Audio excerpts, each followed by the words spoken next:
Senator Kennedy. Thank you, Mr. Chairman. Welcome, Madam Secretary. Thank you, Madam Senator. Secretary, isn't it a fact that the President's proposed budget for next fiscal year is $500 billion more than this fiscal year?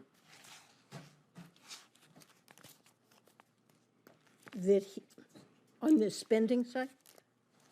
Yes. That's what a budget is. Yeah. It is about $400 billion. It's about $500 billion in more, outlays. right? It's about what? $500 billion more, right? About that.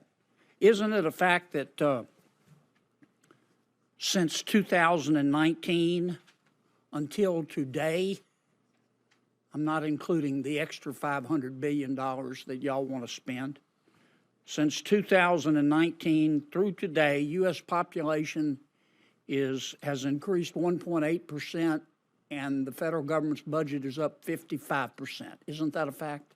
Well, we had a pandemic. Isn't that a fact, though? Are my numbers right? I don't know those numbers. You don't know? You never looked at that? I don't have those numbers in my head. I'm not disputing them. Okay.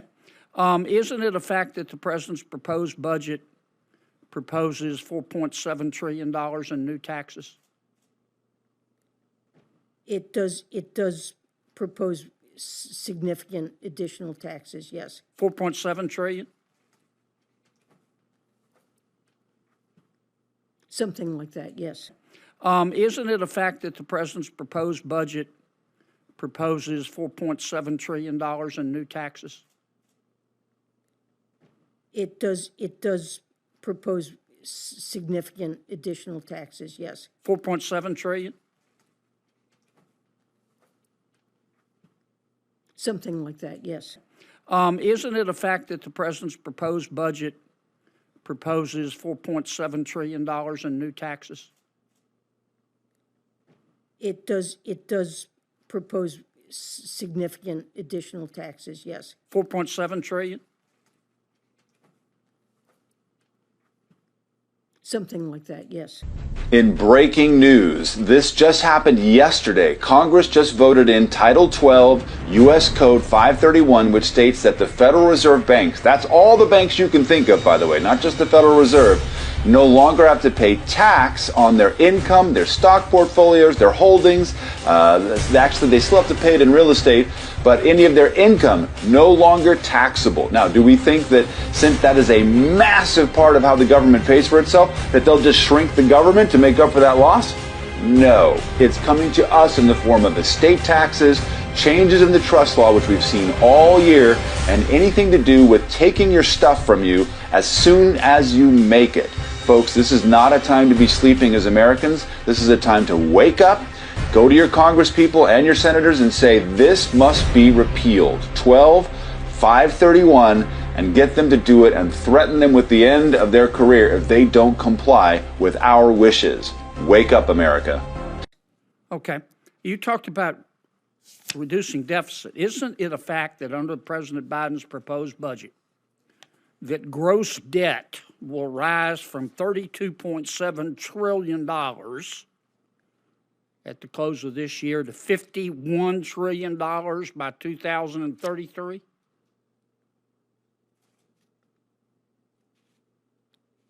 I'm sorry, what number did you give me for? The President's proposed budget will increase gross debt from $33 trillion at the close of this year to $51 trillion in 2033. Isn't that correct? Well, debt held by the public, which is? No, ma'am, that's gross debt. Isn't that a fact? That's probably a fact. So you haven't reduced the deficit, have you? The deficit, the debt and deficits are reduced by the president's budget. How can you go from $33 trillion to $51 trillion and call that a reduction in the deficit?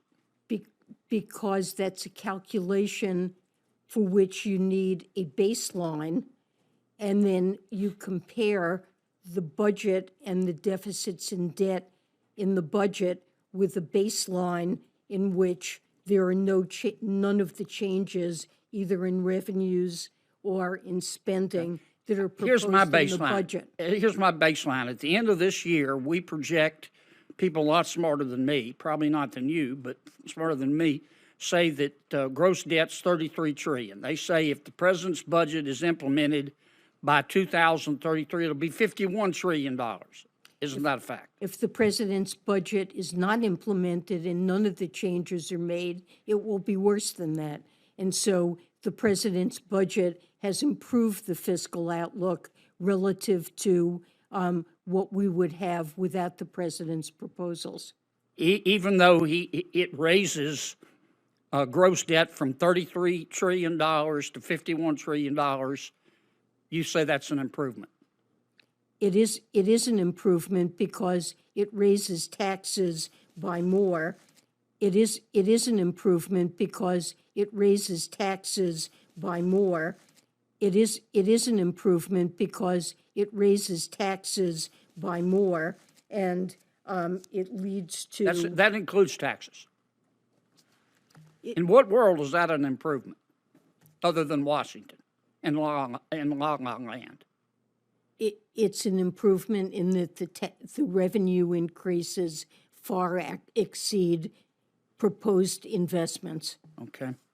All right, let me ask you this. Isn't it a fact that in January of 2019, the Federal Reserve issued a warning to Silicon Valley Bank over its risk management systems? I have no idea. I'm not responsible in any way.